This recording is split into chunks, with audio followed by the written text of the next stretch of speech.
Thank you so much for coming and welcome. My name is Alan Tansman, director for the Townsend Center for the Humanities, and it's my great honor to have with us and to introduce David Shulman, sitting in the front, Renee Lang, Professor of Humanistic Studies at the Hebrew University in Jerusalem.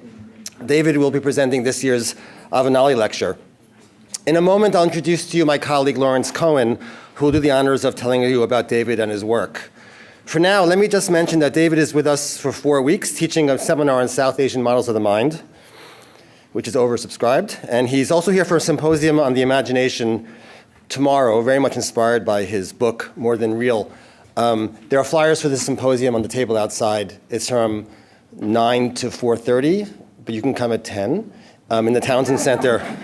And if you allow me to code switch for a second, I don't read that much about the kind of things David writes about, but I read More Than Real, and it really blew me away. It's a wonderful, wonderful book. So we hope you'll join you'll join us tomorrow. Let me say something about the Avanalis, whose generosity supports visits like these. I know some of you know this story, but I think it's worth repeating.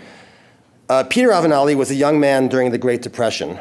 His Berkeley education cost him $25 a semester, and that included tickets to Cal football games. I guess in days when they weren't bankrupting the university. Sorry. The son of an Italian immigrant, Peter graduated from Berkeley with a degree in English literature. Then he went to Harvard Business School, and then to war. He spent 4.5 years in the Army, serving time on the front lines, including at the Battle of the Bulge, in which some 20,000 Americans died. Joan, a graduate of Sarah Lawrence College, was in the Navy working as a radio operator in Madison, Wisconsin when she met Peter. They married after 4 dates in 1945 during Peter's 30-day leave from the Army, and they honeymooned in Lake Tahoe. Let me turn now to Lawrence Cohen. I don't have his biography here, but it's probably as interesting. Lawrence is professor of anthropology and South and Southeast Asian studies and director of the Institute of South Asian Studies here at Berkeley. To mention a few of his many publications, all of which touch on matters of grave ethical import, are his book, No Aging in India, Alzheimer's, The Bad Family, and Other Modern Things, which won the Victor Turner Prize. And he's recently edited Thinking About Dementia, Culture Loss and the Anthropology of Senility. He's published essays on homosexuality in contemporary India, including The Pleasures of Castration, The Post-Operative Status of Hijras, Jankas, and Academics. There's applause for that. And he's written on transplantation ethics, including an essay, Where It Hurts, Indian Material for an Ethics of Organ Transplantation. I should say personally, one of the wonders of teaching at a school like this is to have colleagues like Lawrence. I will turn to him in 1 second, but I want to mention 2 things that I learned before coming here this afternoon speaking to David. One is that there are Tamil words in the Hebrew Bible, which is an amazing thing to me. And the other was that he fell in love with his wife Eileen while she was riding a horse in the Galilee. So with that, Lawrence, thank you.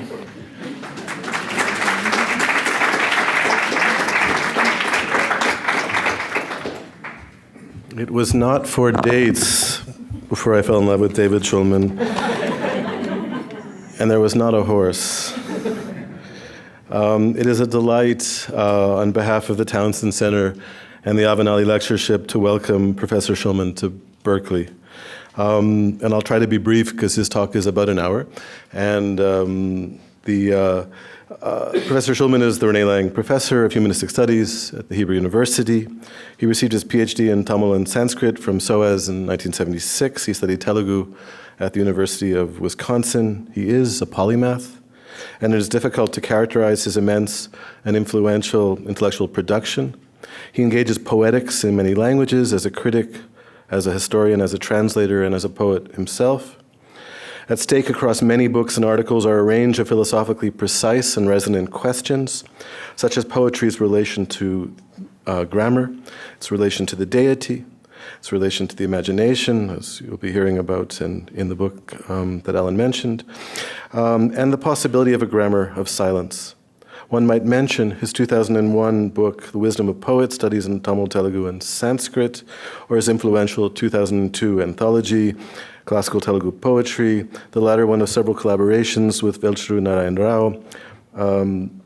Professor Shulman's work opened up the medieval to early modern study of sovereignty, of gender, of exchange, of desire, of temple worship, a line of work beginning with the 1980 temple myths, sacrifice, and divine marriage in South Indian Shaiva tradition, a book which has influenced many Berkeley PhDs.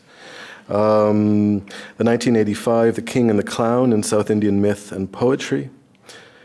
This work has led this body of thought to a series of books rethinking the practice and the history of history, perhaps most notably with Sanjay Subramanian and Narayan Rao, the 2003 collaboration Textures of Time, Writing History in South India, 1600 to 1800. It has led to interventions in anthropological theory and method, and here I think in particular of his two collaborations with Don Handelman, the 1997 God Inside Out, and the 2004 Shiva in the Forest of Pines, an essay on sorcery and self-knowledge.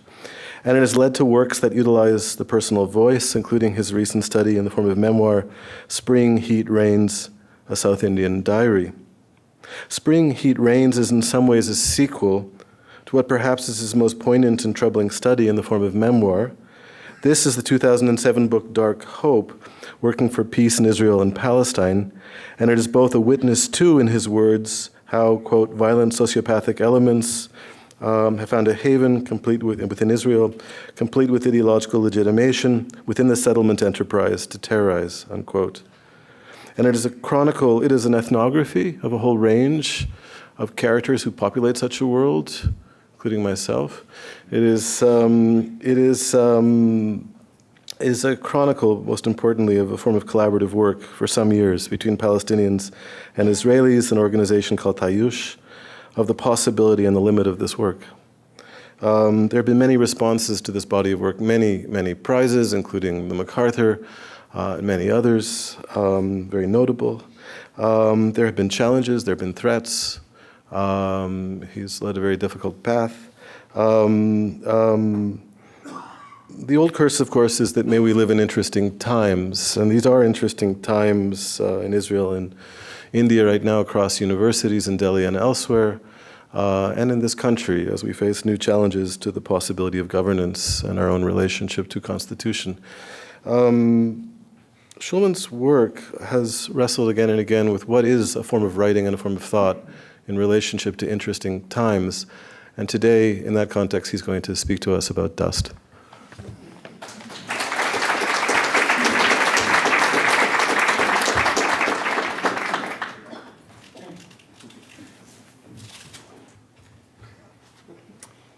Okay, thank you very much. Thanks for that introduction, and above all, thanks to the Townsend Center. I'm thrilled to be here. I want to thank Alan Tansman, the director of the center, and everybody else who's connected to it. So Rebecca, John Paulus, Eric, Diane Soper, and the magically gifted Colleen. It's been a wonderful time already. We've been here for about 10 or 11 days, my wife, Eileen, and I. She's the one from the horse, remember?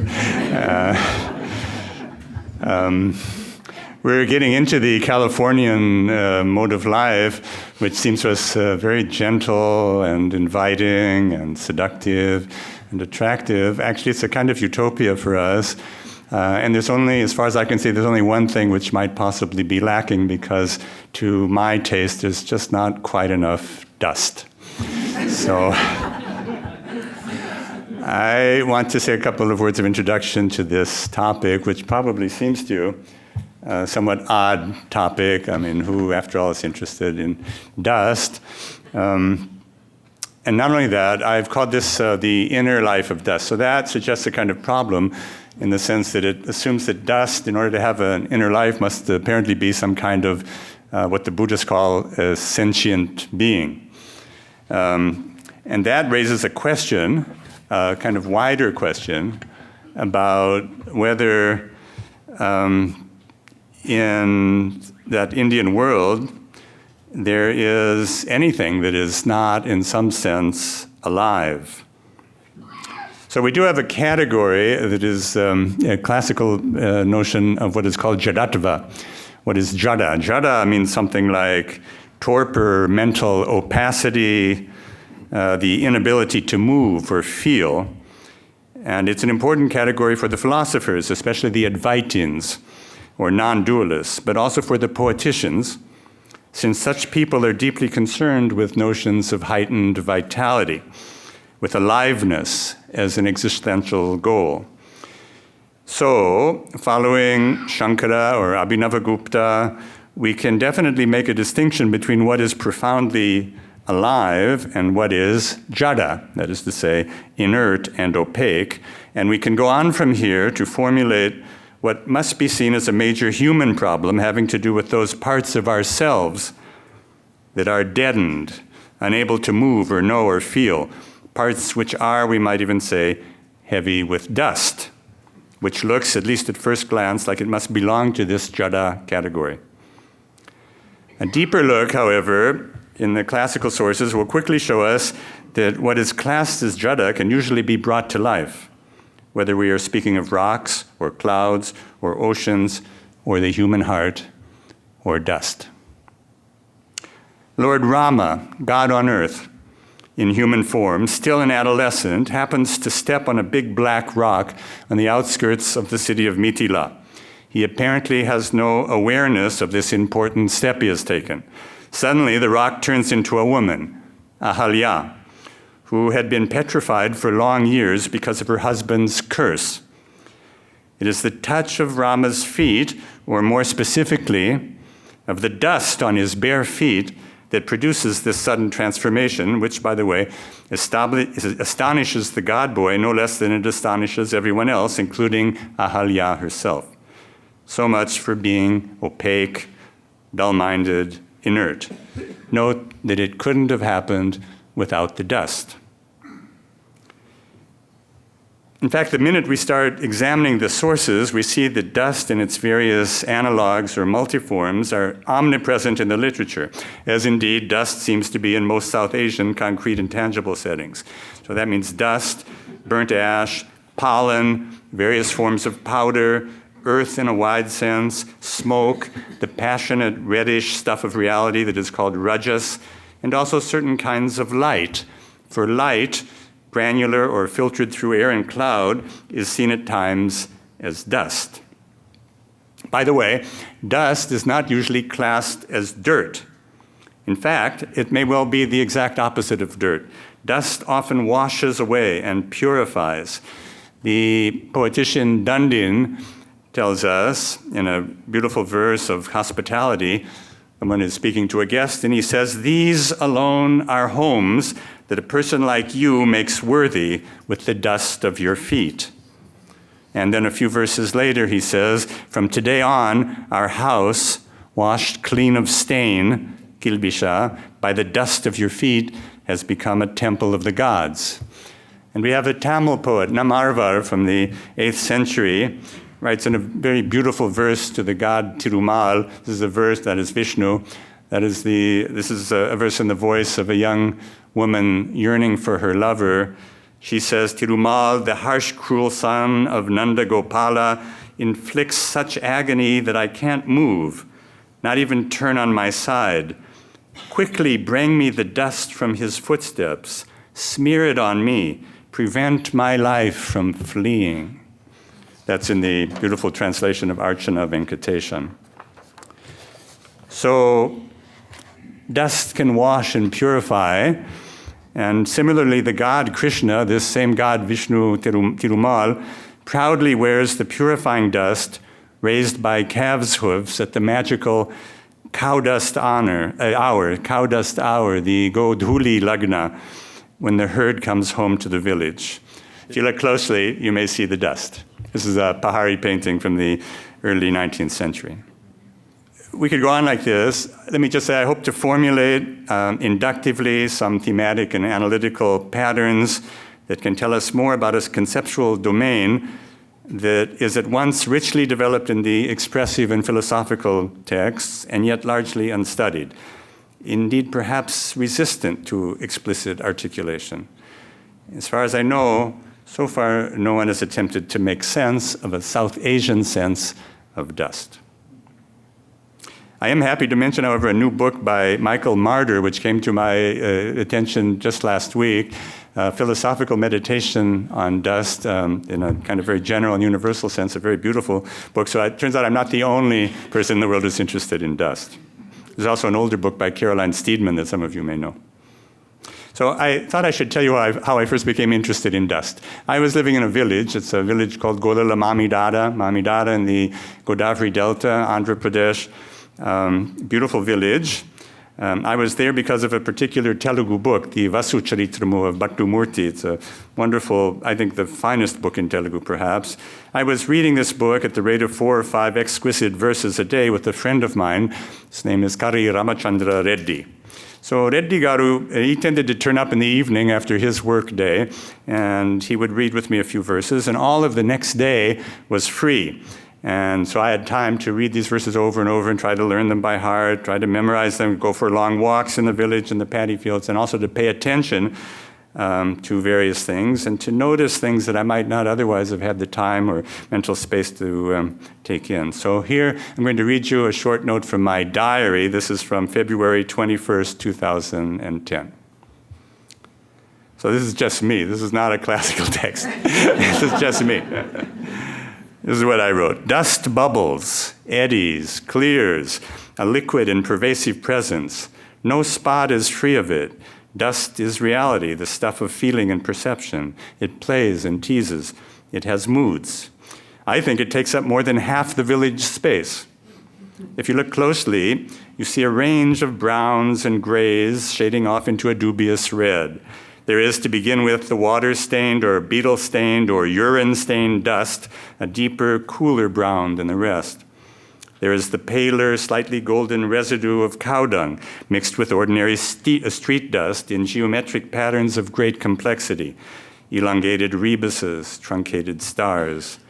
Sometimes black soot mixed with white ash sits atop a cone of dust, pressed close to a paint-cracked wall with its fading placards of failed politicians still smiling disingenuously for the camera.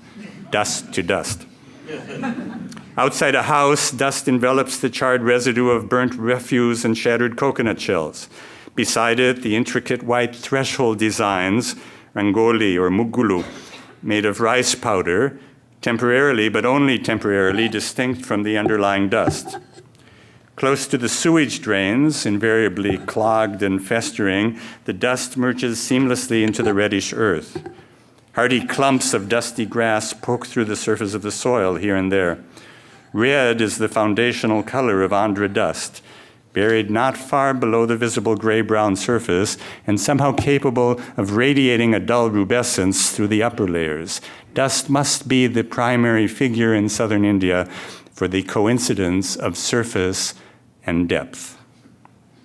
There are the slabs of gray concrete in front of the newer houses, Dean Shaw's ice cream, Reza's optical and watches, and the Godavari hair saloon around the corner from my flat. You don't enter the space of the shop with your sandals on. They are left on the brown mat outside, like slightly more congealed lumps of dust. If you open your eyes, a more varied palette emerges. Banana and orange peels, the dusty green leaves that serve as plates, still covered with bits of rice and curry, blanched chunks of palm frond, blue plastic bags. All these disturb the simplicity of the dusty road where, incidentally, there is no perceptible boundary between powdery margin and paved center, only an incremental metaphysical progression from one category to the other. Last week there was a little wind. If you watched, you could see it tenderly lifting tiny fistfuls of gray and brown and setting them free for a wild moment in the air. But every day now it is hotter, and the sun dust sits ever more heavily on the street dust, and a kind of heat-soaked granular quiet overtakes us. A good heat, mostly green like the rice fields, you can see ripening if you stare down the road to Bikavolu, 5 dusty kilometers away. That's the end of the diary extract. I wanted to show you a few pictures of good village South Indian dust. I don't like to talk about things in a very abstract way, so let's see if you can have just a quick look. These are pictures just of the street, and you see this woman standing in the dust, And if you look closely, you can see the dust piled up in the corners of the street, and this is what the road to Bikavolu looks like. Look carefully. I don't know if you can see it. Tell me if you can see it. You ought to be able to see a kind of dusty, misty quality in the distance. And here's downtown center of Mamidada. Actually, I don't know if you'll agree, but it seems to me it's like mostly dust. And here's the city center. And you can see what I was saying about that metaphysical progression from the powdery periphery to the paved center. Okay, so you've had at least a few pictures of South Indian dust. What we're going to do is the following. I am going to be taking you through some texts. Let's see. No, sorry, we want to turn this off and put this up here. And since these are Sanskrit texts and some of them may seem a little obscure, you'll have the text of at least some of the poems I'm going to read in front of you. I hope it's more or less legible, okay? So, I want to say at the beginning, I'm not trying to romanticize village dust, because actually people spend an inordinate amount of time trying to get rid of it. In fact, anybody who's ever gone for a walk in the early morning in any Indian city will have seen housewives sweeping away the accumulated dust in front of their houses, inevitably exposing the deeper levels of dust beneath. An image that never fails to impress me as a stubborn and endearing paradox, perhaps also an image of quixotic futility.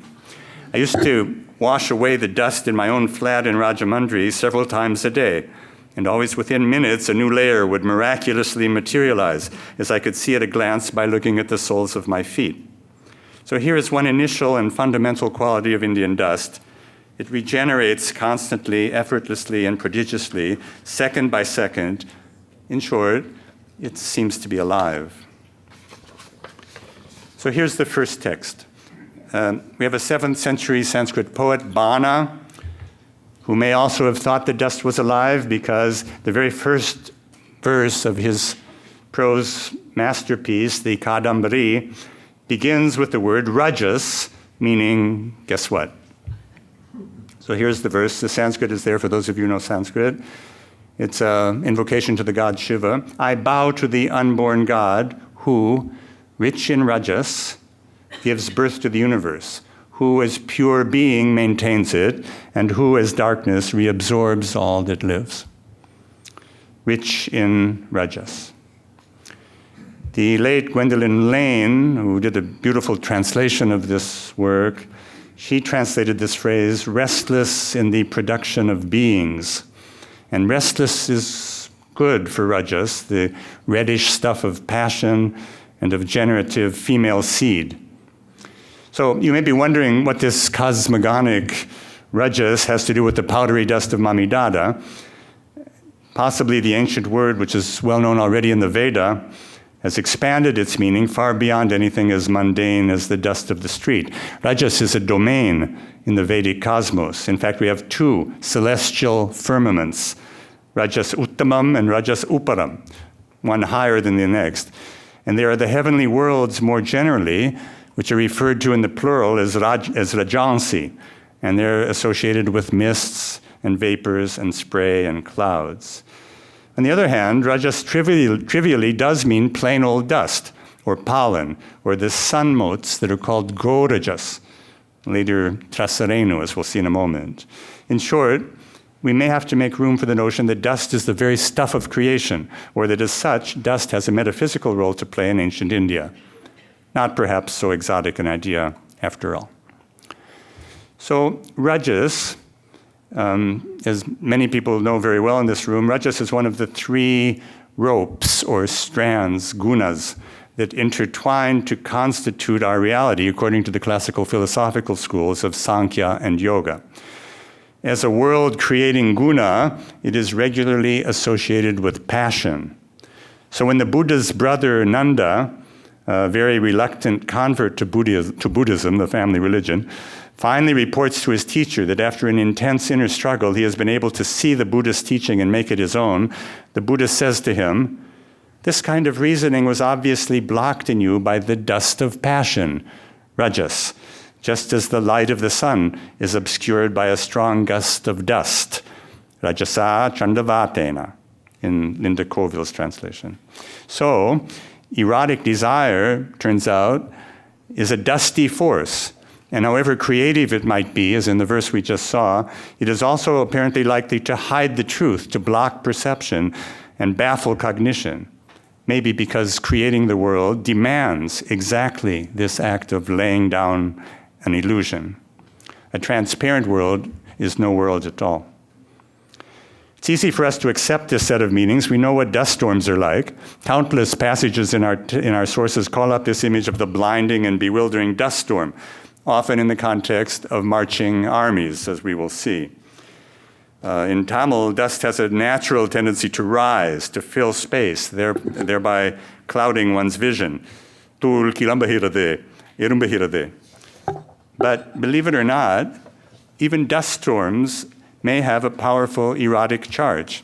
So the great prose writer Dundin, whom I mentioned earlier, describing a fierce battle, says, "A thick mass of dust, dhuli patalam, looked as though a nuptial pavilion was screening off the crowd of celestial damsels come down to choose for themselves from the fresh crop of lovers."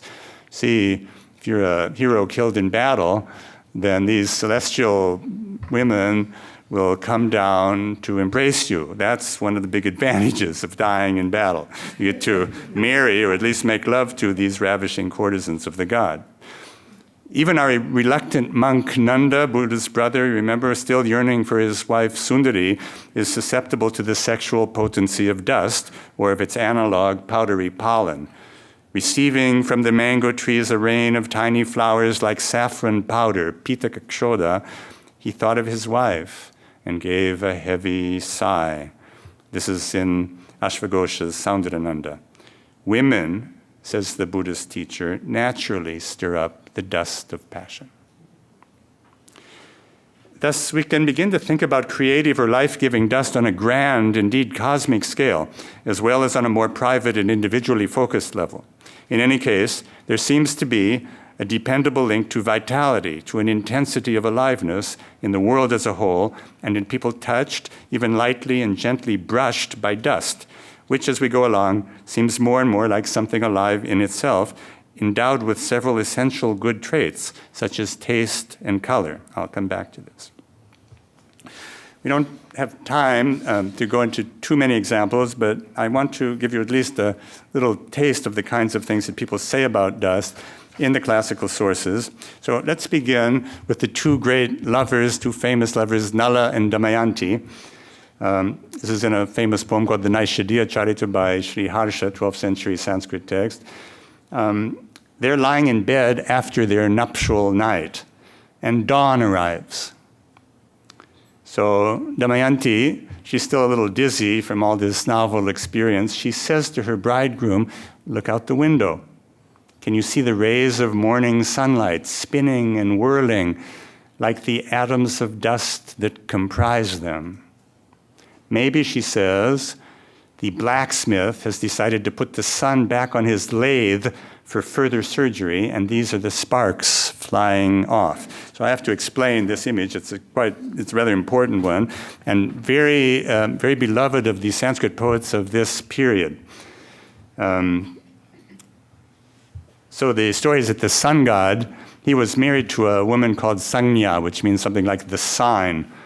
But she couldn't live with him because he was too bright. She couldn't bear his burning brightness. And so she ran away, and she left behind her a surrogate pseudo-wife, an ersatz look-alike, known as Chaya, the shadow or the reflection. And by the way, this Chaya, she is the mother of Manu, the first human being. So think about it. That means that all of us are the children of the shadow or the reflection, or as Stella Kramrisch once said, of the foster mother. So the son still he realized that this was kind of an ersatz person, and he wanted to win back his first wife, Sangnya. And in order to do this, he consented to being shaved and polished by his father-in-law, who is the great blacksmith of the gods, Twashtre. And indeed, Twashtre cut away 1/8 of the sun's splendor. actually this worked in certain complicated ways, and Sangya came back. So actually the poets, we don't have time to go into it, but the poets of this period, Kanauj period, which is a moment of great transformation and kind of shift in the practice of Sanskrit poetry, they loved this story probably because the poetic ideal had shifted away from writing poetry as a result of some kind of divine inspiration to writing poetry as a techne, as a craft, as something that required exactly this business of polishing and cutting away. It's as if these sort of brilliant or overly brilliant bits of the poem had to be cut away in order to allow human beings, other people, to read it or to listen to it. That's the new poetic and aesthetic ideal of this period, uleka. And you see, if you follow the analogy, then it means in a way that alongside that light dust that I was talking about, the trasareno, the stuff of light, the stuff that comprises light, we might also have to posit the existence of something like word dust. And once we're at it, by now we already have talked about seed dust, rajas, and sky dust, and earth dust, and in just a moment, I'm going to add something called mind dust, the philosopher's contribution to our topic. So you can see how a rudimentary typology is already emerging, and who knows, we may soon be able to talk about fused subtypes or second and third order dust, if you like typologies, which I have to say I don't. If we had time, I would take you through a short tour of the amazing semantic proliferation of words and collocations about dust in Sanskrit, and in fact, I think in all Indian languages. It's a little bit like what people say about the Eskimos' words for snow. I don't know if it's true about the Eskimos, but there's certainly a lot of words for dust, differentiated words in all of these languages. But we don't have time to do that. And instead, I'm going to talk a bit about mind dust. So let's move down a little bit. And we're going to go back to that same Nala. You remember Nala and Damayanti, but from a much earlier point in the story, Nala, he's only heard about Damayanti, and he's so lovesick that he can't concentrate on anything, so he goes out to ride his favorite horse in the palace grounds, and this horse is so amazingly, almost divinely gifted that it achieves a kind of speed that is greater than has ever been seen, and it's turning these kind of circles as Nala rides the horse. And here's what the poet says. Yeah, you can see it. I hope you can see the verse. He says, its hooves striking hard against the earth were covered with particles of dust, as if the minds, each no larger than an atom, of a great many people had come there to study the science of hypervelocity. So let me just explain this in a moment. See, the mind, believe it or not, the mind has a size. The logicians tell us, anu parimana manaha. That is to say, the mind has the size or shape or measure of an atom. So you could also say, by the way, that the mind, whatever word we want to use for it, chetas, manas, it has a weight. It also has the inborn attribute, atmaguna, of velocity, vega. And we know that the mind actually moves pretty quickly. It's a kind of atomic or subatomic, some subatomic particle. But although thought itself is pretty quick, Nala's horse moves even faster. So the particles of dust sticking to the hooves of this horse are, says the poet, like the tiny atoms of mind or consciousness that have come, this is what the medieval commentator Narayana says, to study at the feet of their teacher, that is, the horse, who is an expert in speed, in hypervelocity. And in India, one normally honors the dust of the teacher's feet. Except that here, we're given a glimpse of what that dust itself must be feeling and doing. You have to think about the mind, not about the brain. These are two distinct entities. Subatomic particles are a kind of dust. The circling hooves are also, I suppose, like the dizzy, self-enclosed, lovesick mind. It's dusty thought bits whirling in unending, perhaps recursive, loops. Let's stick with Nala for another minute, because Nala, there's this kind of terrible moment, critical, cruel moment in the story, where four gods, Indra, Agni, Varuna, and Yama, the gods of the four quarters of space, send him on a mission to try to persuade the woman he loves, Damayanti, to marry one of them. And in order for this to happen, they have to allow him to infiltrate the palace of Damayanti's father, where there are many women, the women's quarters. And so they make him invisible through the use of various mantras, and he's wandering around there and nobody can see him, but actually all the women know that he's there, or that somebody is there. They sense his presence because there are a lot of telltale signs. For example, his image is reflected on every shiny surface. So that's another interesting point about reflections. And, we talked about the reflection earlier, the reflection actually, in general in India, is more powerful than what is reflected. And these women, they can also see their own images dangling in space because they're being reflected from the jewels that he's wearing, which, because they're touching his body, are also invisible. But they see themselves in empty space. And they also see his footprints in the dust. And these are no ordinary footprints. They reveal the auspicious mark on the soles of the Chakravartin, or universal king, sharply outlined in white camphor powder, Chandrarajas. These powder that children were playing in on the street. So now we have white, chalk-like dust, unlike the far more prevalent red variety.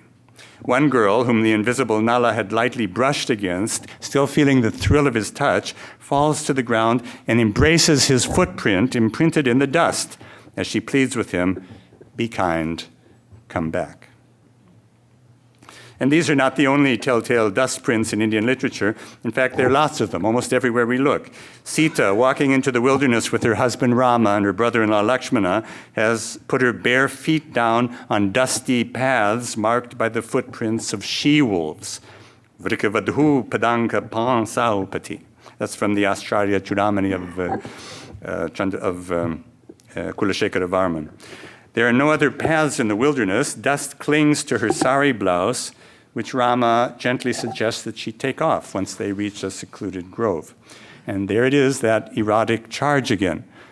But we were talking about traces in the dust. So here I have to mention Kalidasa's famous verse, Yata gajo neti, the end of the Shakuntala. This is a verse which talks about cognitive certainty and how it is normally achieved in the human mind. So the poet says, speaking the voice of his character, the king Dushyanta, he said, it's like a person staring at an elephant who says, there is no elephant here. And then, as the elephant moves away, a certain doubt forms in his mind. And finally, seeing the elephant's footprints in the dust, there is certainty. The unseen elephant was there and is now gone. Footprints embedded in the dust are our only dependable means of knowing. Any real knowledge requires a maddening time lag and may thus always, in some sense, come too late.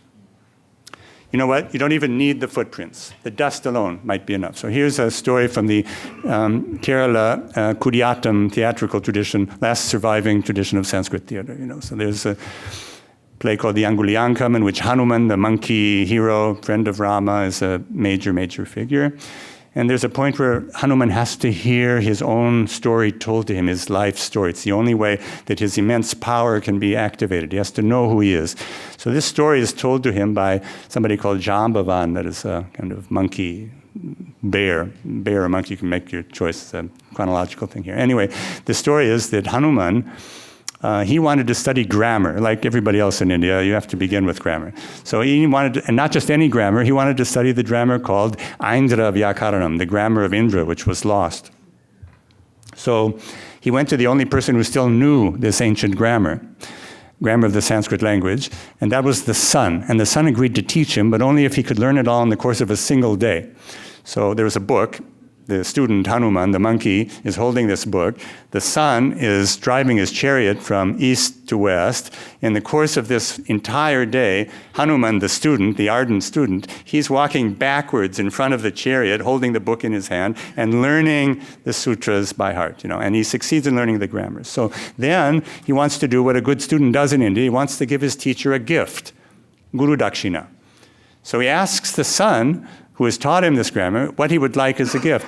And the son says, actually, the gift, it's already waiting to happen. You don't have to do anything, because my son Sugriva is going to become a friend of Lord Rama, the god Rama, through your mediation, eventually. because he'll turn up someday and you'll introduce the two. So Hanuman says, but how will I recognize this Rama? And the son says to him, there will be no problem at all. All you have to do is to take the dust from his feet and put it on your head, and it will become a pair of golden earrings. So you can kind of imagine Hanuman having tried this out on all kinds of people who are passing by, right? But eventually Rama really turns up. He takes the dust, rubs it on his head, and it turns into golden earrings. And that's the quality of dust. And you should know, I don't have time to explicate this at length, but actually dust is a kind of early form of gold, or you could say gold really is a derived or intensified form of dust. It's a regular idea. So how does this work? How is it that dust impacts upon awareness and knowledge? Dust retains traces of what has touched it, traces still quivering with life.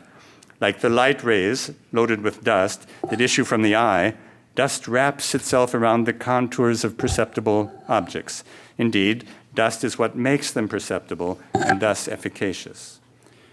Hence the very real advantage of living in a dusty world, arguably better than the world of the gods.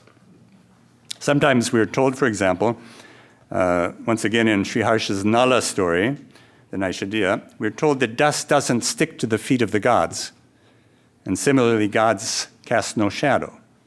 Although in both cases, this apparently applies only to gods who keep to their somewhat antiseptic heavenly domain. Once they come down to earth and become human or partly human, as in Rama's case, or like the example of advanced yogis whose dusty feet can give others liberation and wash away sin, gods too may be subject to the indignities of dust, or perhaps we should say, to the possibilities, cognitive, experiential, erotic, and transformative that dust may offer. By now, I'm getting carried away by this vast river of dust. So I'm going to leave this quite fascinating topic of dust in the mind and focus briefly on a few other features. One is there in the metaphor I've just used, the river of dust. In fact, it's no metaphor at all. The Telugu poet Peddana tells us how at an Andhra wedding, listen carefully, a golden light, like the magical river that turns dust to gold, radiated from the body of the bridegroom king. In fact, Peddana refers to dust in a variety of forms quite regularly. And there's an interesting story. We're going to look at one verse that embodies the story, which has to do with this poet's granddaughter and the bridegroom that she selects. His name is Pingali Surana, also a great Telugu poet. So here's the verse. Just one second.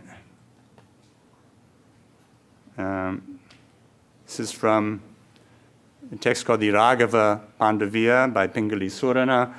And let me take it down just so that those of you who know Sanskrit or Telugu will be able to follow it. Here's the story. Here's this great poet, Peddana. He's the great classical poet in Telugu. This younger poet, much younger, wants to marry his granddaughter. So he has to he has to improvise a verse. That's the test. Right? And so he sings this verse from a text called the Raghava Pandaviya. Raghava Pandaviya is a double meaning text which tells simultaneously in the same sounds the story of the epic Mahabharata and the epic Ramayana. So this is at a point very early on in the text. There's this verse, once again, about an army marching in the dust. So let's look at the verse. The verse goes like this. At that time, if you think about it, the river in the sky was a thick salve compounded of the dust stirred up by hooves of innumerable war horses on their way to battle. A salve applied to the cracks that had opened up in the sky when the royal drums shattered space itself. So, right, the sky cracked into 1,000 cracks because of the noise of these drums, but the dust rising up pastes these cracks back together again, right? The image, I hope, is clear. So here, the interesting point here is like this. The first two lines of the verse, I won't sing it for you in Telugu, but the first two lines, they have several caesura breaks, yati breaks. And the grandfather, who's the one who has to adjudicate this question of whether the bridegroom is going to actually pass the test and get to marry the granddaughter, he says, wait a minute, this is a really lousy verse. First two lines, he says. Already after two lines, he stops him in the middle of the verse. He says, this verse is like, it's like a choppy thing. It's full of all these breaks, you know. So therefore, Pingali-Surana, the bridegroom-to-be, he improvises these final two lines, which are a single long Sanskrit compound, which do exactly what the dust is supposed to do. Namely, they kind of, reunite the cracked and fragmented world. So let's just listen to it in Telugu. He says, Tad udya chaitra yatra samutkalika rinkhata sankhya jayavat kankara rinkavi shrinkala sanghata daraparaga patalakrantambu mineru. I don't know if you can hear how it actually, you can hardly recite this thing in a single breath, So pasting over the breaks in the flow of language. He gets to marry the girl, you'll be happy to know. It's a great poet, Pingali-Surana. So what does the verse tell us? First, it tells us that dust is liquid, once again a river, not just any river. And secondly, that it unites what has been disconnected and fills in the gaps in the cosmos. So the drum beats of the military drummers were so loud that the sky itself had cracked and split. The river of golden dust, the Ganges flowing through the sky, puts the cosmos together again. But why should dust be liquid? Among other possible answers to this crucial question, there is the recalcitrant, continuous, and protean nature of dust, which, as we are by now beginning to see, is rather hard to classify. It lacks solidity in the sharpened contours of habitual objects. It moves in its own mysterious rhythms, flowing through the interstices of our world, softening the jagged edges that divide one bit of reality from another. In fact, if we want to talk about the real, we may have to start with dust, in a certain sense, the bedrock of external being, literally the stuff on which we stand, but also a foundational medium of thought and mind. So it makes sense to find the poet Bharavi describing dust, rajas, as nirandra, that is densely compounded, without open spaces or edges or cracks. He says, enveloped in thick dust, kicked up on the roads by chariot wheels, dust red like river waters swelling after the first rains, the army spread over the dense forests like the river Ganga flowing turbid at summer's end. This is in Indira Peterson's new translation of Bharavi's Kirata Arjunina. He's, by the way, Bharavi is not talking about any old river, but of rivers in spate after the monsoon, including the swollen Ganges. And dust clearly is just such an overflowing torrent. Apart from that, it has color. In that verse I just read, it is red, the default color of the earth in large parts of India, especially, as I've said, in Andhra. But there are also other colors. We don't have time to go into it, but dust is also sometimes the color of a young camel's neck, this in Magha, and gray is the fur of a mule, again in Magha. And in short, we have a definite chromatic range with precise context-specific textures and subtle hues whenever we encounter South Asian dust. And along with color, dust also has both fragrance and taste. So I'm not going to be able to say very much about this here. Let me just say that anyone in this room who has lived through the hot season anywhere in India, South India, knows the unbelievably intoxicating fragrance that rises up from the earth when the first drops of the monsoon hit the dust. Kalidasa has a very beautiful verse about this particular moment. And as far as taste goes, again, we don't have time to go into it, but actually there are quite a number of instances in the literature of people eating earth or dust. It's supposed to be particularly both fragrant and delicious. Pregnant women tend to like it. And also there's a famous story about the god Krishna, who as a baby used to love to eat dust, and his mother didn't very much like this. She thought it wasn't very healthy. So I'm just going to mention one other kind of dust. Here's what we're going to do. There's one last type of dust I want to talk about. That's all I have time for here. Then I'm going to read to you a passage, again from Bana, a rather long passage, and then I'll try to sum up, okay? Hope I'm still within my time range, yeah? Okay. So here's an interesting thing. We talked about word dust, but there's also something that you might call writing dust, which is often connected to the chalk with which children write on slates when they're studying at school, you know? So again, Sri Harsha, this Nala Damayanti poet. You remember Nala and Damayanti lying in bed after their wedding night, and she's looking out the window at the light dust, right? So, but she's also listening to the sounds of dawn. So among other things, at dawn, you hear the cooing of these doves. And it sounds in Sanskrit, what they're saying, these doves, is ghoo, ghoo, ghoo, ghoo, and they're shaking their heads, So here's an interesting question. The dove, it has this kind of gray-white neck, So why is that? So Damayanti says to her new husband, she says that the dove's white-gray neck is the result of chalk dust left over from innumerable attempts to write down the rules of Panini's grammar on a slate. You can see, I told you earlier, grammar, it's all about grammar. Dust too. So this poor dove, very poor student, unlike Hanuman who learned, the dove couldn't actually remember, but it had written these sutras so many times that it's like left on its neck. And it does remember this one word, gu, which happens to be a grammatical category in Sanskrit. It's a nominal category. I won't go into it here. So it's saying gu, gu, gu. Yeah, okay. So that's chalk dust, which is surviving. It survives on the body. That's what the poet says, because of the surviving impression, sanskara, left over in the dove's mind from having seen so many of these student slates. And by the way, if you'll allow me just a minute to say something about pre-modern Java and Bali, there we find plentiful references in the classical literature to the dusty remnants of what was probably some kind of pencil, tana in Javanese, maybe a charcoal pencil, maybe a slate pencil. Since in Javanese poetry, the deity actually inhabits physically the visible form of written letters, we find a verse saying that he, the God, is united in a subtle state with and concealed in the dust from the pencil, tana, when the nail of the poet who tries to master beauty sharpens it. And there are endless examples of this, so that in Java, we have not only word dust, which is a kind of dynamic inner force of language, but also letter dust, since the pregnant word extends beyond oral recitation or mental articulation to the actual graphic design of the characters. Such letter dust is the stuff gods are made of. Okay, so before I try to pull all of this together, I'm now going to read you this passage from Bana. Okay, this is from that text that we began with, the Kadambari. It's a prose text. I'm going to be reading you a passage in the very beautiful translation of Gwendolyn Lane.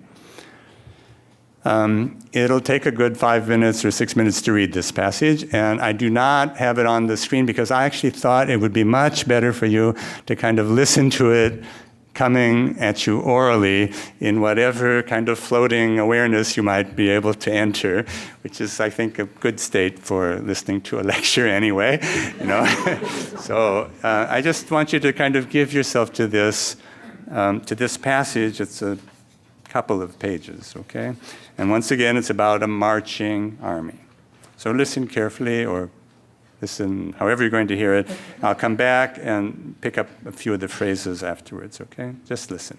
Slowly, very slowly, the dust raised by the marching army rose up.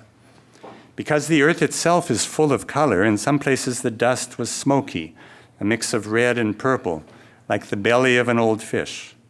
In others, it was the color of a camel's hair, or dark as the hair of an aging stag, lalaka, or white as cotton thread, or a withered lotus stalk, or reddish brown, like an old monkey's hair, or pale as the foam from the mouth of a ruminating bull. The hooves of the horses, Hari, kicked it up, just as Hari's feet, Hari is Vishnu, the god Vishnu, just as Hari's feet gave birth to the Ganges. It cut loose from the earth, kshama, as if leaving patience, kshama, behind in peak. It blinded the eyes like a prankster who steals up on you from behind and covers your eyes with his hands. Thirstily, it drank up the water sprayed by elephants' trunks. It flew through the sky like a bird. Like bees, it kissed the rut pouring from the elephants' heads, and it fastened on their temples like a lion. Like a conquering enemy king, it hid away the army's flags, and like the advent of old age, it turned everyone's hair white. It stuck to eyelashes as if sealing off sight.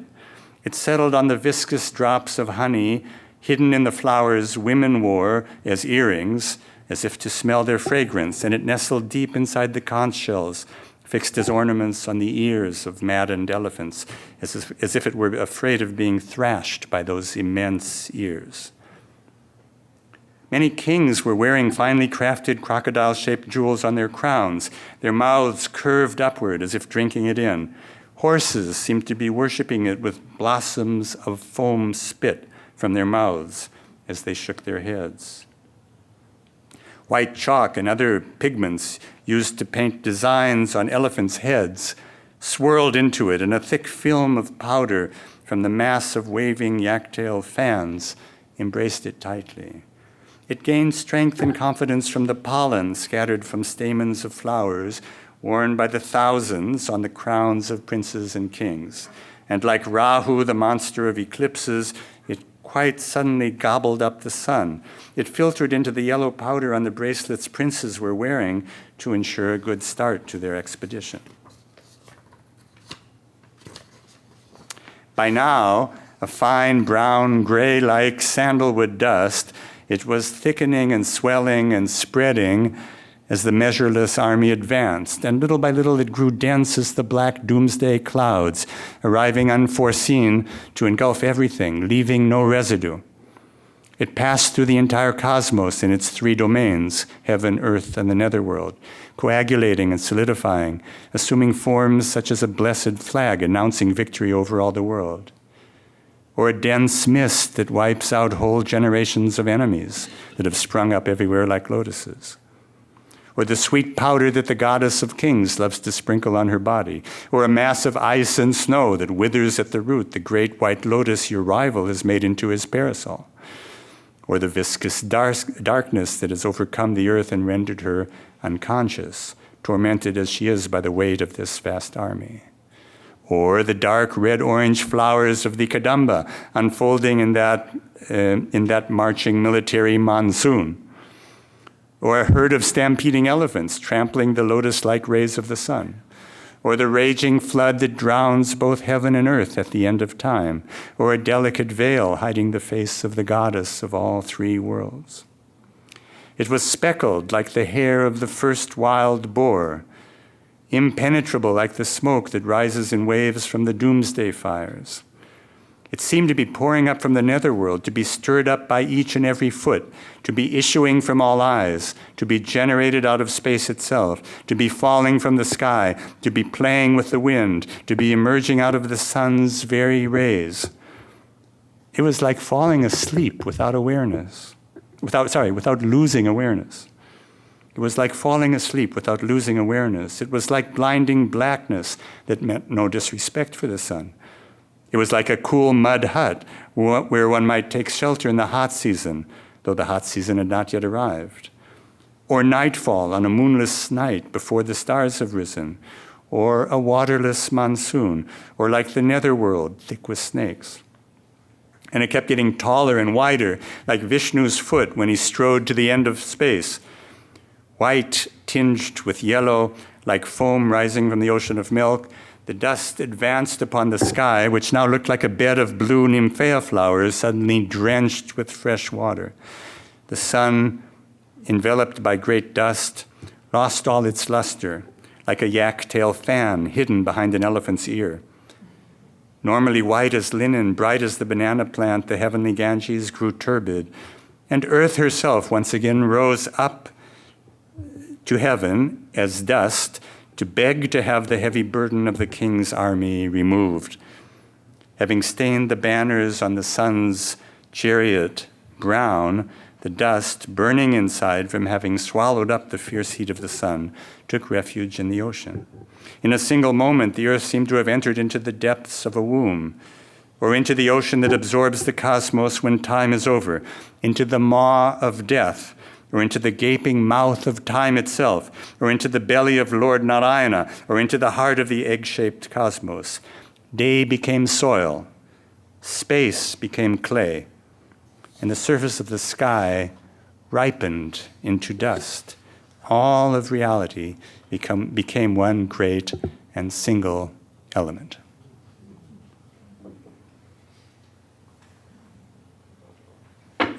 Okay, so actually, Bana has done our work for us. I think all the themes we've been looking into are here, carried along by the hallucinatory images that take us into the eye and the mind and perhaps into what I've called the inner life of dust. I'm going to just pick out a few phrases so you can hear them again. Dust was like falling asleep without losing awareness, as if dust were indeed somehow sentient. It was a raging flood that drowns both heaven and earth at the end of time, or a waterless monsoon, or foam rising from the ocean of milk. The sky has become a bed of blue nymphea flowers, suddenly drenched with fresh water. Dust is earth herself rising up to heaven to beg for mercy. It is alive, full of feeling, and for all its watery associations, it is burning inside from having swallowed up the fierce heat of the sun. Over and over we hear that dust is time, or the end of time. Temporality itself, solidified, compacted, unified, still in motion, just as this whirlwind of dust pastes together the scattered pieces of the cosmos, coagulating and solidifying, making the triple universe of heaven, earth, and the netherworld into a single, undifferentiated mass. Time and space collapse. All of reality became one great and single element. Dust engulfed all, leaving no residue. So dust is what is known as the Sheshin, a name for God as the unifying principle that effectively holds the cosmos together, that heals cracks and discontinuities, and that exists without remainder or redundancy or spillover, Shesha. And what about the movement of this godlike force? Earth entered into the heart of the egg-shaped cosmos, also into the maw of death and the gaping mouth of time, that is, into its own depths, as if the inner surfaces of reality had been turned inside out, and this inexhaustible torrent of dust were moving through itself, entering into itself, and at the same time, perhaps, turning back to study itself, as seen in the poet's eye and conjured up by the poet's words. And we thought once that dust belonged to the surface. Density, unity, liquidity, self-generativity, chromatic brilliance, playfulness, ripening, these are the stable features of an unstable force. The surface of the sky ripened into dust. Dust is generated out of space itself. Ripening is a feature of all that is alive. Dust is the mature product of a cosmos that breathes and moves, dies, and is reborn. And if there were time, I could talk to you about hot dust, that is burnt ash, the ash to which the universe itself is reduced periodically and out of which it is generated again. Okay, I hope I've convinced you at the very least that South Asian dust is not without interest. It clearly fascinated poets working in Sanskrit, Tamil, Telugu, the Prakrits, perhaps all the Indian tongues. So these descriptions have a certain patterned regularity and a thematic consistency. I want to say just a few more words now, another 5-6 minutes, something like that, about these themes and patterns, more as hypothetical formulations than as axioms. And I might also allow myself a comparative remark at the end in the spirit of a yet-to-be-invented science of comparative cultural pulverology. Okay, so here's what I have to say by way of conclusion. Wherever we look in India, dust was there first. It has what might be called an existential primordiality. Reality inhabits or hovers over or hides inside or derives from dust. As such, dust is the great unifier, the pervasive integument on the outside and medium of connectivity from inside of life and awareness. Its deeper affinities seem to lie with the interior, with the dimension of profound innerness that animates, also generates the universe. It can thus have an intimate quality in the human domain. Someone, I think it was perhaps Ramana Maharshi, has said, you don't own even the dust of your feet, referring to some intimate and dependable part of your being and experience, maybe in some ways the most dependable. Holding things together from inside, continuously filling gaps and crevices, thus healing the entropic drift of a self-objectifying, self-externalizing world, dust is the subtle and enduring enactment of the deeper oneness of being that we call Advaita, the non-duality of what is. I don't mean by this the relatively trivial, indeed impoverished notion of philosophical monism, often associated with Advaita, especially by modern scholars. I'm aiming at something else. Let me put it like this. Shankara, the great proponent of the classical Advaita, he speaks of projection, adhyasa, as the basic characteristic of our minds. We see not what is there, but what we have projected onto what is there. This classical adhyasa goes very nicely with an ontology rooted in dust, the unitary substratum out of which things emerge and into which they tend to collapse. This substratum envelops whatever we see and know. And so we can speak of epistemic dust, a privileged and probably necessary medium for perception and thought and knowledge, not far removed from light and pre-existing within the mind. But this substratum also constantly generates or regenerates itself, as well as objects more solid and defined than it itself can be. Such, indeed, as we have seen, is the miracle of dustiness, this truly amazing generativity and self-reproduction. Do what you may, sweep as often as you like, dust still comes back, often assuming new shapes and forms, new colors, new combinations or configurations.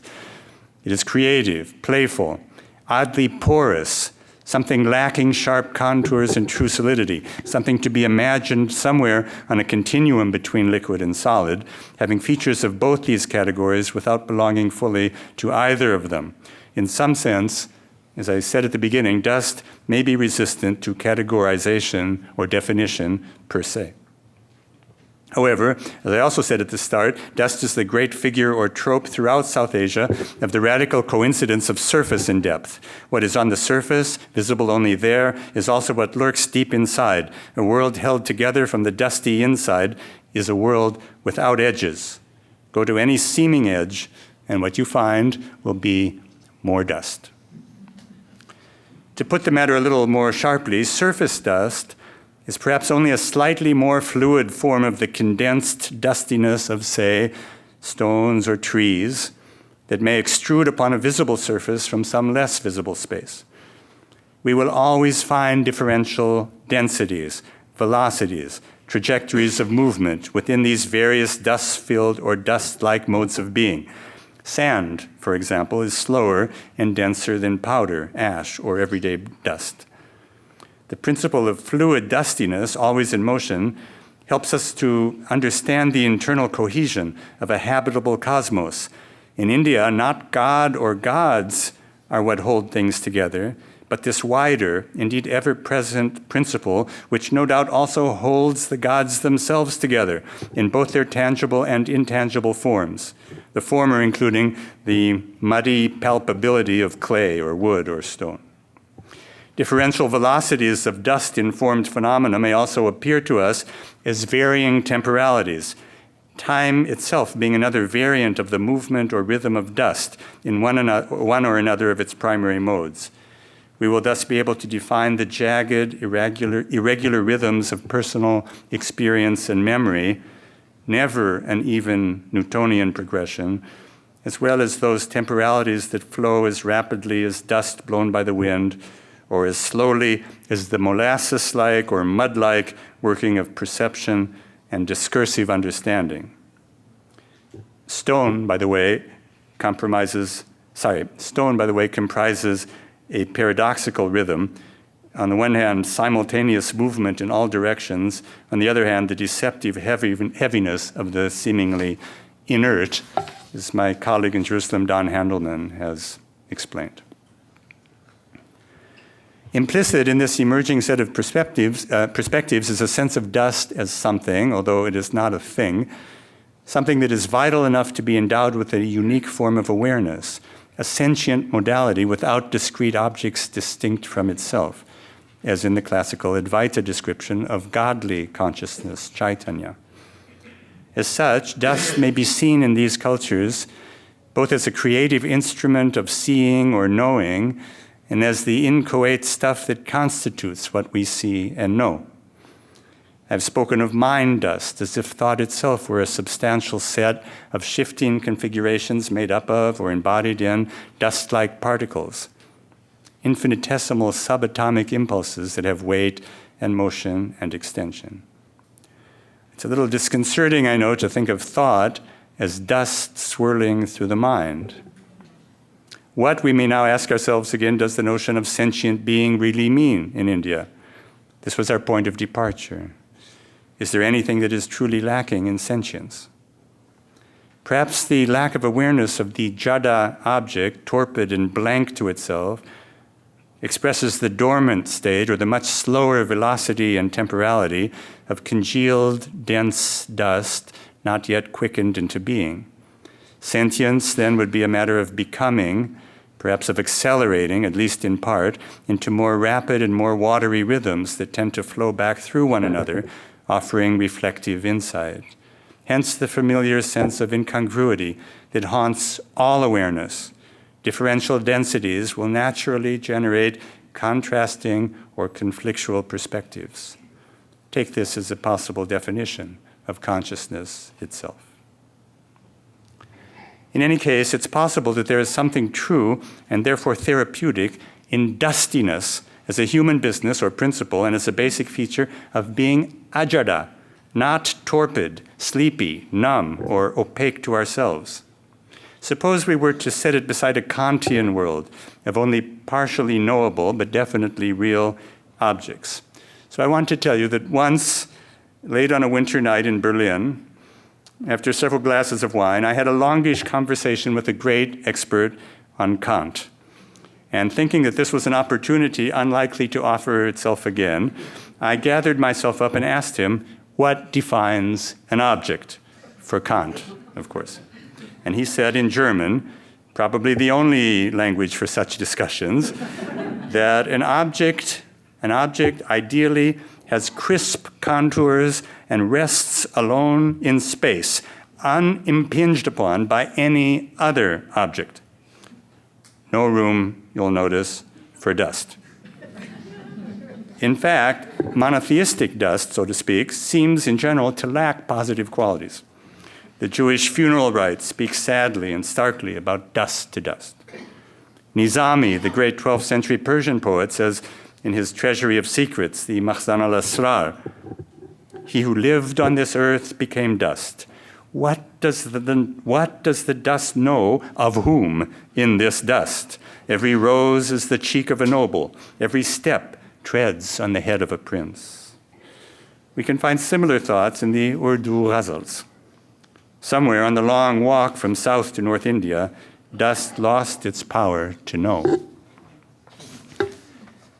Here I am ending with a Kantian crispness in potentially fruitful conversation with a South Indian fuzzy and elusive dustfulness, possibly a synonym for mindfulness. And we seem to have moved from a notion of dust itself as somehow sentient and alive to a theory of dustfulness as a property of awareness, linked to the beginning and middle rather than to the end of life, and to varying intensities of sensing and recognizing our own aliveness. I warned you at the start that this may seem to you to be an odd topic, and by now it surely seems even odder than it did an hour ago. And still, we have hardly dusted the surface. Thank you very much.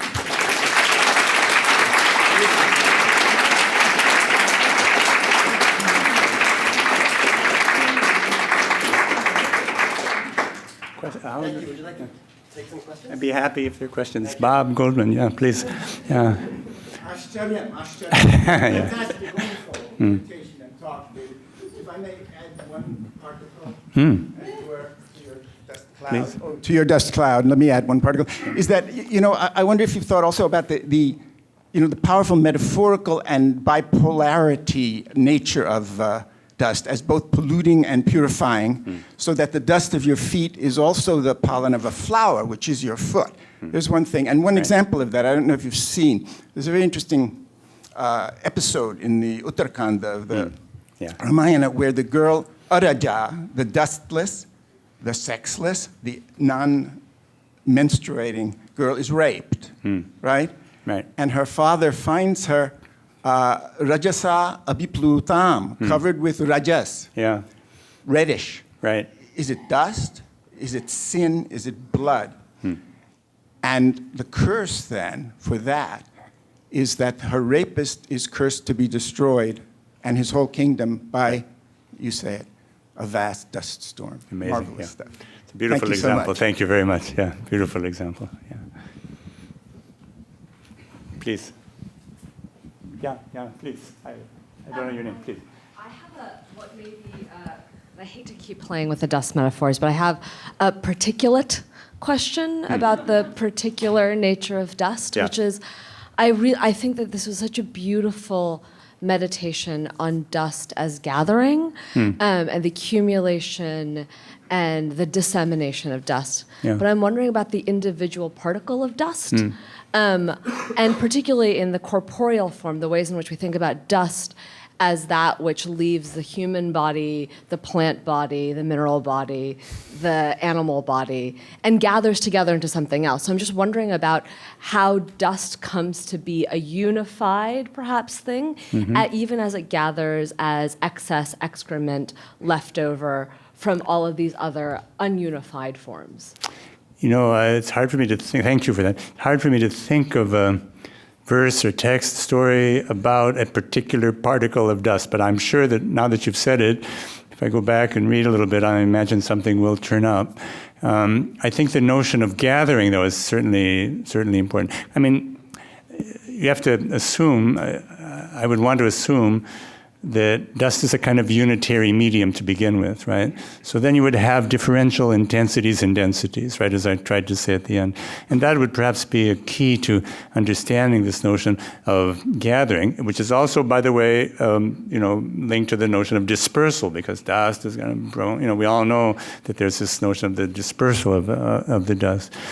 But at least at the moment, I can't think of a case of a particular particle of dust. It's a very nice thought. I have to try to think about it, yeah. 1, 2, and 3 over there. Just to add from the kind of ritual realm, if you think of dust mandalas, Rajos mandalas, it fits wonderfully what you said, the matrix of existence, Yeah.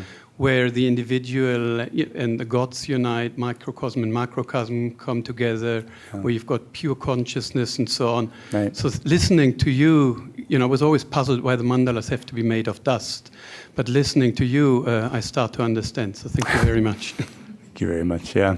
It's like the threshold designs. Threshold designs are a small, condensed form of these very complex mandala concoctions that we see everywhere. But the threshold designs are the same principle in a way, right? Of kind of somehow arranging the dust in an ephemeral, evanescent way. Very critical in these threshold designs, which you see everywhere in South India, that they're not meant to last. People walk on them, so they sort of merge back into the general dust, Just as mandalas are wiped away, destroyed, in monasteries in Tibet, we've seen this, yeah. Yeah, please. Hi. Oh, yeah, So, okay. Thank you for this beautiful talk and really charting dust from the cosmic to the microscopic. And but if I may ask you about the outer life of dust, Yeah. and you talked about Michael's new book that's just come out. There's a whole range of new histories, environmental histories, new histories of materialism. Yes. Jane Bennett's Vibrant Matter, which talks about dust, fungi, bacteria, and the agentive matter. Yeah. And what would a outer history of dust look like if we did not go back to our logocentric archive, to our paintings and where is the history of non-logocentric dust? Well, after all, we don't actually totally need the words, right? There are all kinds of material condensations of dust in sculptures, in iconography, in paintings. And I didn't talk about this, but actually, I sort of was on the verge of saying something about the visibility of sound, which is a topic that interests me for various reasons, because, as I'm sure you know, towards the sort of late medieval period, throughout India, certainly South India, you have this tantric principle that sound should be visible. In fact, sound cannot do its work unless it's visible. And you could definitely talk about sound dust. And I mean, once one begins to get into this, there's all kinds of, these are, you could say, external condensations of a kind of universal dustiness that, in fact, is the world that we live in. So that external history would have to include things like the dustiness of light, the dustiness of sound, the dustiness of the mind. All of these things are keyed, I think, in this sort of ontology I was trying to build. They're keyed to a notion of externalization. It's not as if that external world were there a priori. It's a process of being created, right? I mean, there are alternative models in India, but the by far more prevalent model is the notion that somehow, from some kind of inner space, there's this sort of condensation into visible objects.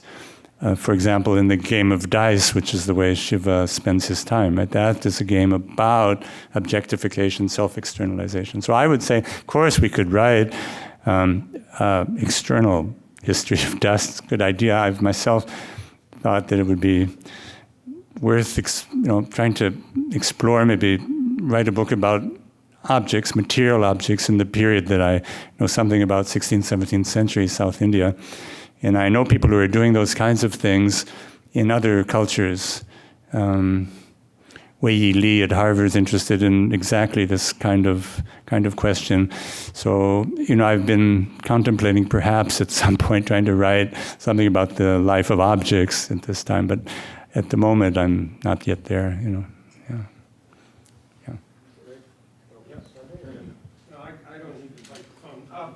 It's wonderful talk, and almost everything you were saying today could be translated into water.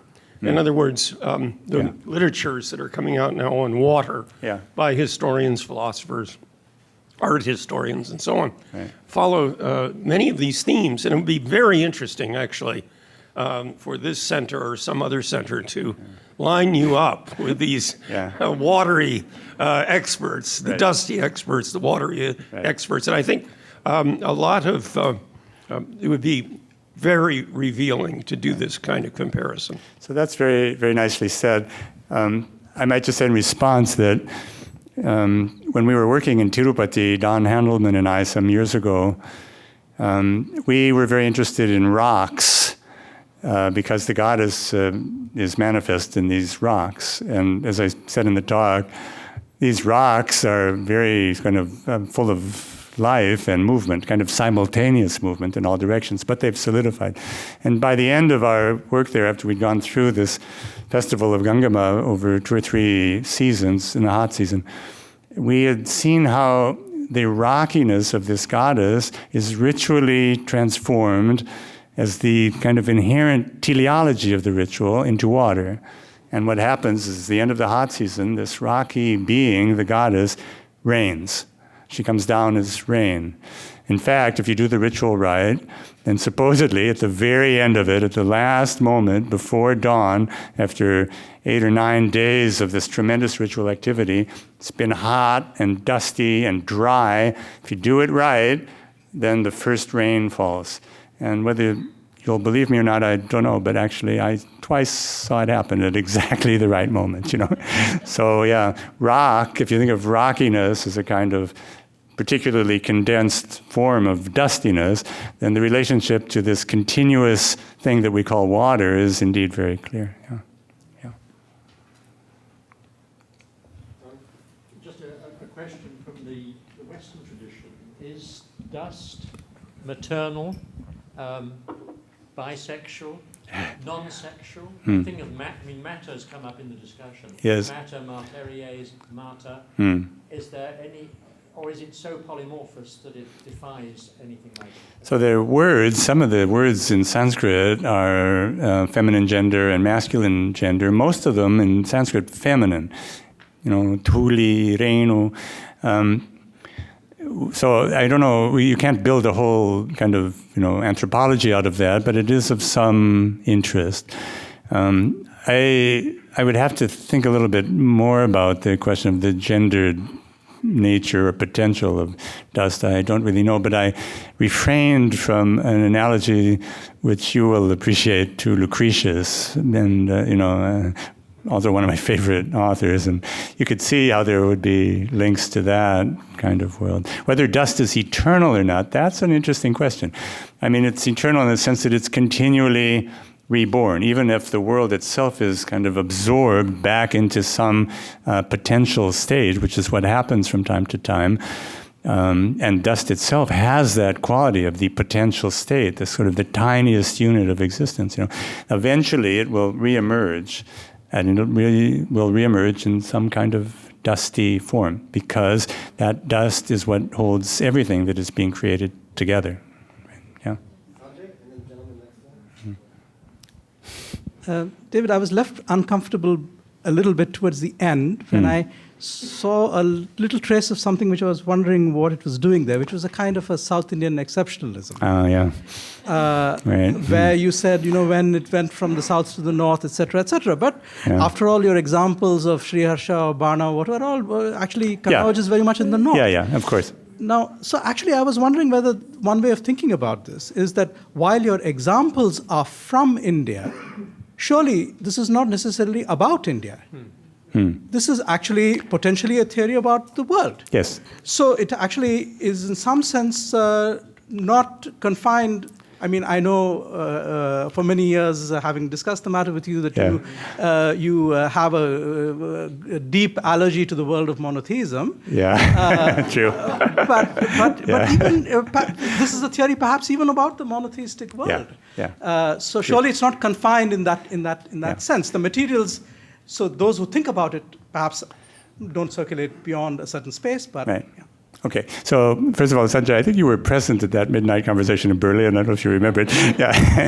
So I do think that there's something a little different between, let us say, a Kantian ontology and this sort of South Asian ontology in its various forms. But yeah, I mean, of course, I take the point. I've been reading this book that I mentioned, the book about dust, and I've asked myself if South India has anything particular to offer to this kind of very extensive meditation that he gives, which is a universalistic meditation entirely, And my feeling is that South India configures this theme or these themes in very particular ways.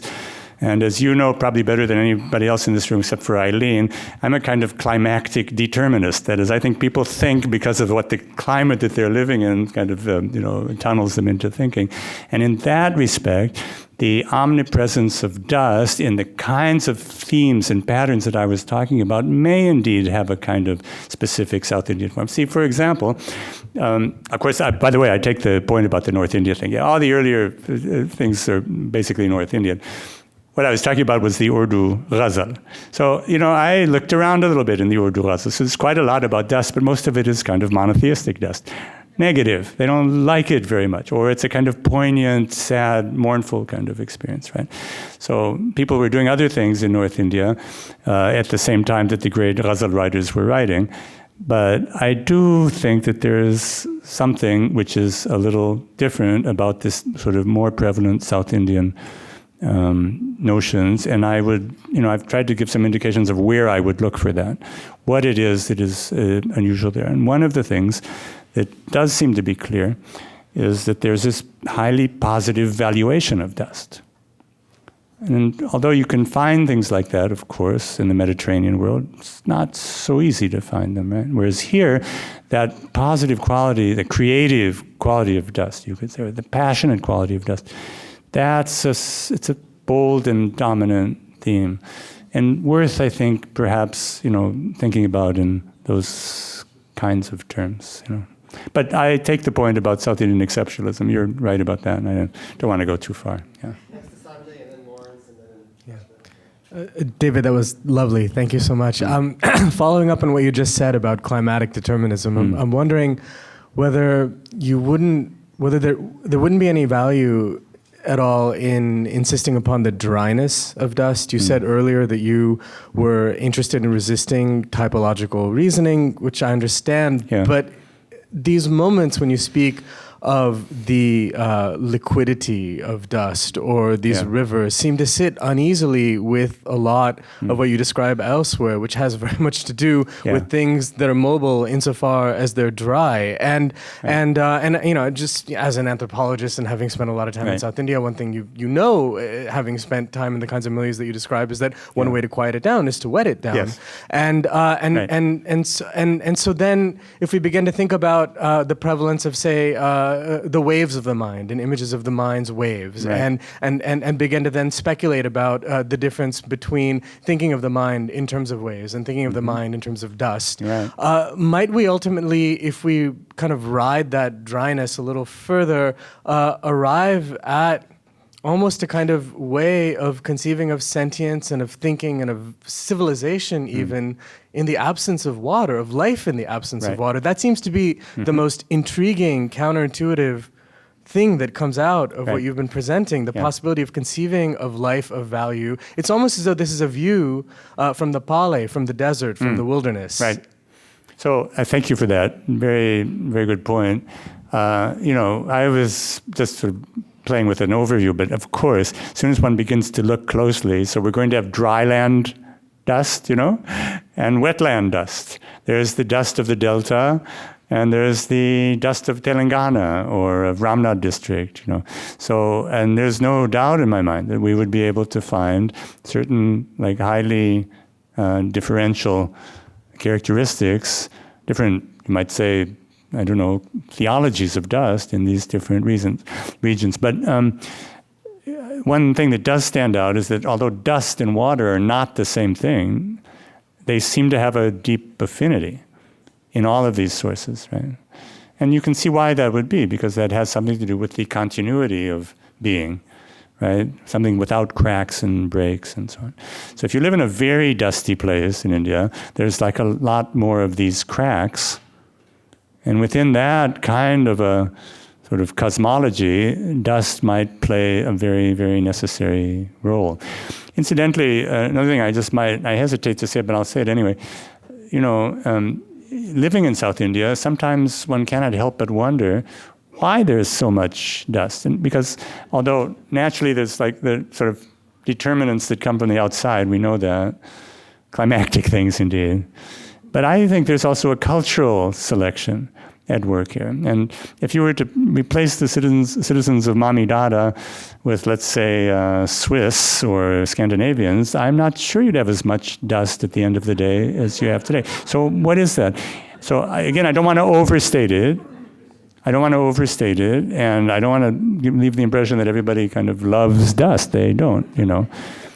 But I do think that there is a certain cultural configuration which may make sense of the fact that these public spaces in South Asia are indeed so amazingly dusty, you know. It's worth thinking about in any case. Yeah, sure.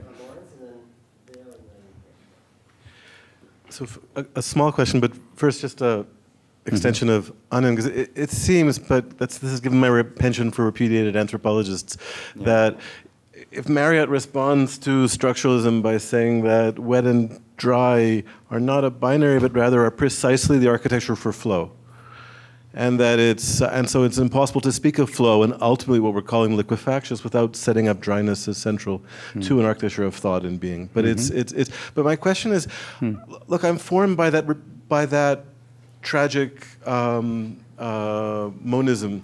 Philosophical monism, the old idealism. Right. That and this has been, in that sense, an important education and a push, and but it's fighting. It's not giving up. And so the thing is so I'm thinking about the soul, and which is dust in the sense because it's that which is inscribed by action or time in some sense. But you're pushing far beyond any adequacy, but so I'm still holding on to the way in which dust also becomes, within a certain old monism, that which must be, on some sense, transcended. That which must be. I know this is the wrong way to go, and you're teaching me, but I'm still wrestling with the idea that there is also poetics, which is in which dust comes to stand for precisely being, but which is still a problem. So we could talk about parallel monisms, if you like, something like that. And within that, you have this kind of Advaita world that I was trying to reach toward. And I maybe should tell you that I have a close friend in Jerusalem, Yochanan Greenspon. He works in Indian philosophy. He tells me I'm a closet Advaitian. The older I get, the more I think that's true. But I don't subscribe to the notion of sort of Advaitic monism in its sort of neo-Vedantic modernist form, in which there's a heavy investment in the notion that everything is illusion. And the only thing that is not illusory is these things that we cannot see or really deeply know. I think Advaita, classical Advaita, is not like that. It's much closer to this kind of dust model of a world that is held together in some way by some very active and creative principle, which is something akin to dust. That may not be the only such principle that holds it together, but it is one. And as such, it has this kind of, what shall we call it, this kind of tremendous power over the imagination of the poets and also of the philosophers. So Sureshwara, for example, Shankara's student, he writes about dust. For him, this is a natural thing. This is that notion of oneness, not in the sense of an illusory surface, but in the sense of something that holds it all together, something very fine and powdery, you know. Yeah. Hi. So the question, when does dust become dust, is a rather metaphysical one. But I am interested in when it loses the property of being a constituent part of its creator, like where it came from. I mean, we could imagine that all dust is created from some particle or like some object. Yeah. When does it lose this significance of its creator and develop a significance for itself, and also afflict this on the object it sits on? Right. And do you have any evidence from classical texts that bring the significance of its past life to impact? For example, this dust must have come from such a great object that it currently sits on this particular. So, do you have any? Yeah. Well, actually, there are many possible, textual evidences like that. I refrained just because of time.